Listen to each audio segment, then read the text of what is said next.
Tanggal 14 Agustus tahun 1945. Dunia berubah selamanya saat Jepang menyerah.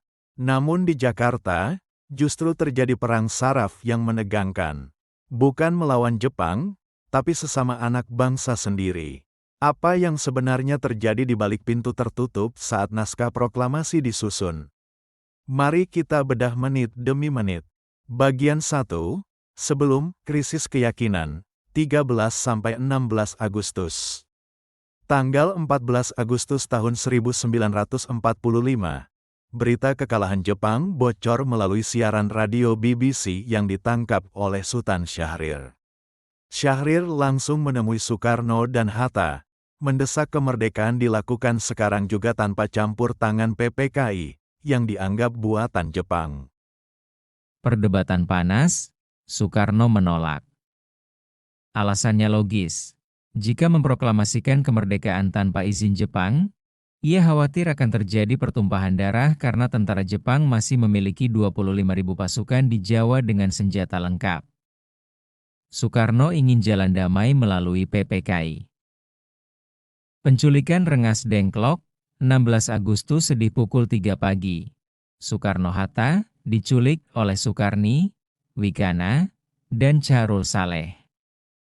Mereka dibawa ke sebuah rumah milik petani Tionghoa bernama Jiao Kiesiong di Rengas Dengklok. Tujuannya, menjauhkan Soekarno dari pengaruh Jepang dan menekan agar beliau segera menyatakan kemerdekaan. Bagian 2, Malam Penentuan, Malam 16, Dini hari 17 Agustus. Lobi berisiko tinggi, Soekarno dan Hatta kembali ke Jakarta pada malam hari. Mereka menuju rumah Laksamana Maeda di Jalan Imam Bonjol nomor 1. Mengapa rumah perwira tinggi Jepang? Karena rumah Maeda memiliki hak imunitas diplomatik, sehingga polisi Jepang, Kempeitai, tidak bisa masuk tanpa izin. Perumusan naskah, di ruang tengah, Soekarno menulis kalimat, "Kami bangsa Indonesia dengan ini menyatakan kemerdekaan Indonesia." Hatta menambahkan, hal-hal yang mengenai pemindahan kekuasaan DLL diselenggarakan dengan cara saksama dan dalam tempo yang sesingkat-singkatnya. Saksi bisu, Ahmad Soebarjo, Soekarno, dan Hatta adalah perumus utama. Sayuti Melik kemudian mengetik naskah tersebut dengan sedikit perubahan redaksi. Bagian 3. Sesudah Prahara Kemerdekaan, 17 Agustus, akhir 1945. 17 Agustus pagi, acara dilakukan sangat sederhana di Jalan Pegangsaan Timur 56. Tidak ada protokol yang megah. Bendera yang dijahit Fatmawati dikibarkan. Rakyat hanya tahu dari mulut ke mulut atau poster yang ditempel di dinding kota.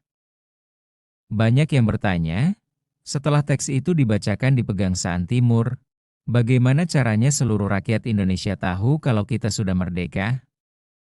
Ingat, saat itu tahun 1945, tidak ada internet, tidak ada media sosial. Bahkan, Jepang masih memantau ketat semua jalur komunikasi.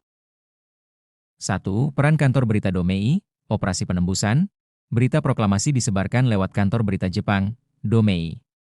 Para pemuda kita, terutama Adam Malik, bekerja sama dengan wartawan Indonesia di sana. Mereka sengaja menyelundupkan berita proklamasi ke pemancar radio Domei yang saat itu dijaga ketat oleh Jepang. Detail kritis. Pada tanggal 17 Agustus sore, Waidan B. Palanewen, kepala bagian siaran, memerintahkan operator radio bernama F.Wus untuk terus menyiarkan teks proklamasi setiap 30 menit. 2 peran, pesan dari mulut ke mulut, dan kereta api. Selain radio, ada jaringan rahasia melalui masinis kereta api. Para pegawai kereta api sering membawa salinan teks proklamasi yang ditulis tangan atau diketik secara underground dan menyebarkannya dari stasiun ke stasiun. Ini adalah media sosial tahun 1945. 3. Tekanan pada tokoh daerah. Para gubernur dan tokoh daerah di luar Jawa mendapatkan kabar proklamasi bukan dari pemerintah pusat yang formal, tapi dari jaringan radio rahasia ini. Begitu menerima kabar tersebut, mereka langsung mengambil alih kantor-kantor pemerintahan Jepang di daerah masing-masing. Inilah yang menyebabkan jatuhnya kekuasaan Jepang di daerah-daerah terjadi hampir serentak dalam hitungan hari setelah 17 Agustus. Vacuum of power. Kekosongan kekuasaan Jepang sudah menyerah, tapi sekutu belum mendarat. Inilah momen krusial. Rakyat Indonesia menggunakan masa ini untuk melucuti senjata Jepang. Terjadi insiden-insiden kecil yang memicu ledakan besar, seperti insiden Hotel Yamato di Surabaya di mana bendera Belanda dirobek birunya. Pertempuran Surabaya, November 1945 sedih setelah proklamasi. Sekutu mendarat dengan membawa misi melucuti Jepang dan memulangkan tawanan. Namun, Belanda, Nica, ikut serta. Rakyat Surabaya menolak kedatangan mereka. Ini adalah bukti bahwa kemerdekaan 17 Agustus harus dibayar dengan nyawa rakyat yang melawan tank-tank Inggris.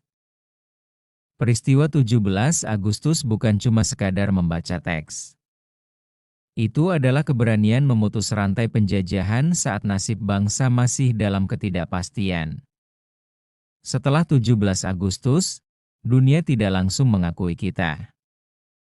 Kita harus membangun pemerintahan dari nol, di tengah ancaman pasukan asing yang ingin kembali berkuasa.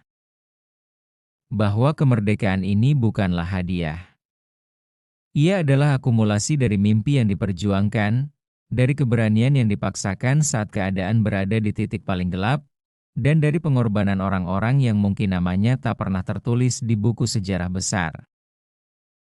Mereka, para pendahulu kita, tidak berjuang supaya kita hanya sekadar menikmati hari libur. Mereka berjuang agar kita memiliki suara, memiliki martabat, dan memiliki tanah air di mana kita bisa menulis masa depan kita sendiri. Tugas kita hari ini tidak lagi memanggul senjata. Tugas kita adalah memastikan bahwa api yang mereka nyalakan di tahun 1945 tidak padam oleh sikap apatis kita terhadap bangsa ini. Terima kasih telah menemani saya menelusuri napaktilah sejarah ini. Jangan biarkan sejarah hanya jadi catatan masa lalu. Jadikan ia kompas untuk langkah kita ke depan.